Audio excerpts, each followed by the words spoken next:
He'd been reduced basically to a diversionary raid on Ibn Island. Well, he found this extremely humiliating, and he was being humiliated. Yamashita knew why he was there in the first place. Like, Yamashita suspected he was being messed with. And, Nishimura expressed his discontent straight to Yamashita, who had intended to keep the Imperial Guards in reserve for a decisive strike. Nishimura's complaints persuaded Yamashita to authorize an attack on the causeway. Given its narrowness, Nishimura decided that the first wave would consist of just a single battalion. So at 8:30 p.m., boats transported the 4th Guards Regiment, but they encountered the same challenges as the Western Landing Force. Failed field telephones and non-operational searchlights. Around the Kranji River, Japanese forces faced resistance from Oaksmen, who held them back.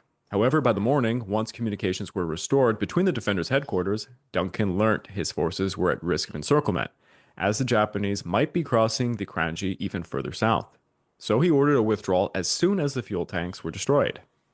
At 4 a.m., they ignited the fuel, and soon the Mandai Kichi was all ablaze, with the British successfully setting parts of the sea on fire. You got to imagine what this looked like, by the way. This would have been absolutely terrifying for the Japanese fighting through it. So caught up in the blaze was Corporal Tuchikane Tomonosuke, who recounted this. Fire lashed out all over the mangrove, and it was set on fire. It spread quickly, feeding on oil poured into the straits. Mother, a voice could be heard. It was a picture of hell.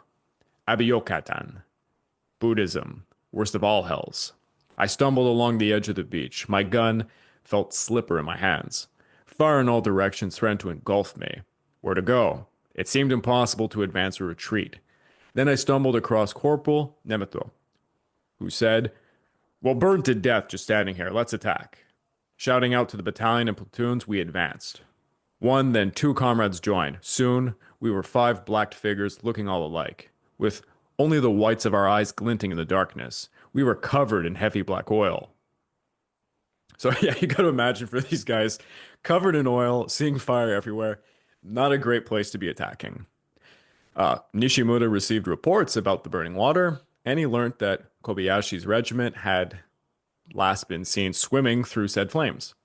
Many soldiers, including some of Tuchikane's company, returned to Johor covered completely in oil. Convinced that he and his division had been intentionally sent there to face this kind of situation, Nishimura became even more furious.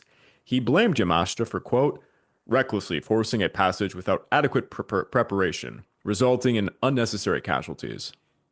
Nishimura then questioned why his guards faced the toughest beach, while the 5th and 18th Divisions had such an easy time of it. He became even more enraged, believing it was a deliberate attempt to mock his chocolate soldiers. When he went to Yamashita's HQ that was in Johor at the time to confront him, he discovered that Yamashita had already crossed the straits earlier with Tsuji, which was on purpose. This is like proper troll game. Yeah, it is really funny how much he fucked with this guy, but I desist. So, obviously, Yamashita went over with the forces to establish a forward HQ. They made their HQ in the northern part of Tengai, near that airfield. Yamashita and Toiji were having breakfast with, some dry bread when Nishimura's his chief aide arrived to report. Yamashita, he expressed disgust, stating that to the aide that he was, relying on reports from a few panic-stricken men who had, just fled the fiery scene of a battle, and he asserted that the Guards Division could do as they pleased, leaving the 5th and 18th Divisions to take Singapore on their own. So, Yamashita is greatly going out of his way to insult this guy, by the way. Despite this, the Imperial Guards moved through Abiyokan, by the way, it's a Buddhist term for hell, filled with anger and seeking revenge. Tsuchikane engaged in a grenade duel and led a bayonet charge personally. After bayoneting a man, he looked up to see the defenders, quote, having lost their nerve, with some soldiers cowering in terror, squatting down and avoiding hand-to-hand combat in a wait-and-see position. They too were bayoneted or shot without mercy. Yeah, the Japanese are not taking prisoners. While the Imperial Guards fought, Wavell began his final flight back to Singapore from Java HQ. Because as Garov had mentioned, he's in control of Abdicom, he's in control of the Singapore operation, he's juggling too much. His arrival coincided with the RAF's last evacuation from Singapore. Wavell and Percival went to Bennett's HQ, where all three generals narrowly escaped a Japanese air raid. Bennett then informed them that Duncan had disobeyed direct orders and withdrawn, which opened the floodgates. This allowed Yamashita to advance on Bukit Timah and the city itself. Bennett was ordered to do whatever was necessary to plug the gaps created by all this chaos. He responded that a counterattack would be made within just a few hours.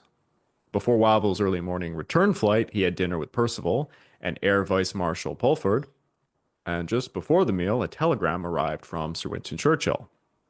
This is what it stated. There must, at this stage, be no thought of saving the troops or sparing the population. The battle must be fought to the bitter end at all costs. The 18th Division has its chance to make its name in history. Commanders and senior officers should die with their troops. The honor of the British Empire and of the British Army is at stake.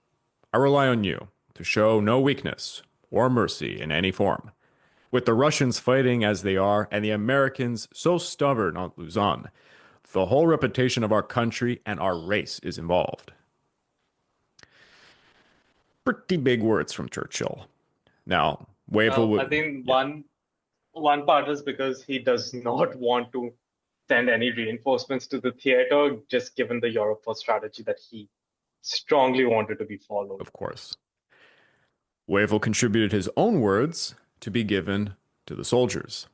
Here's what he had to say.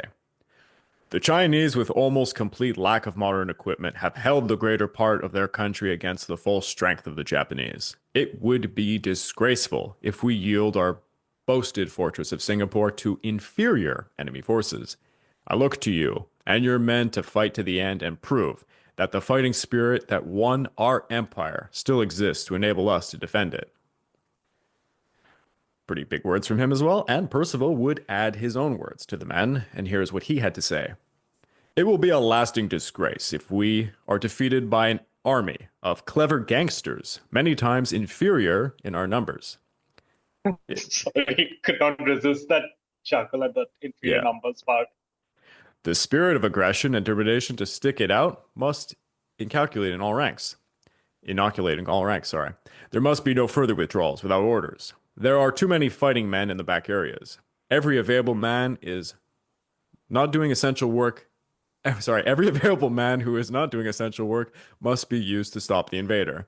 Anyways, not a good speech by Percival.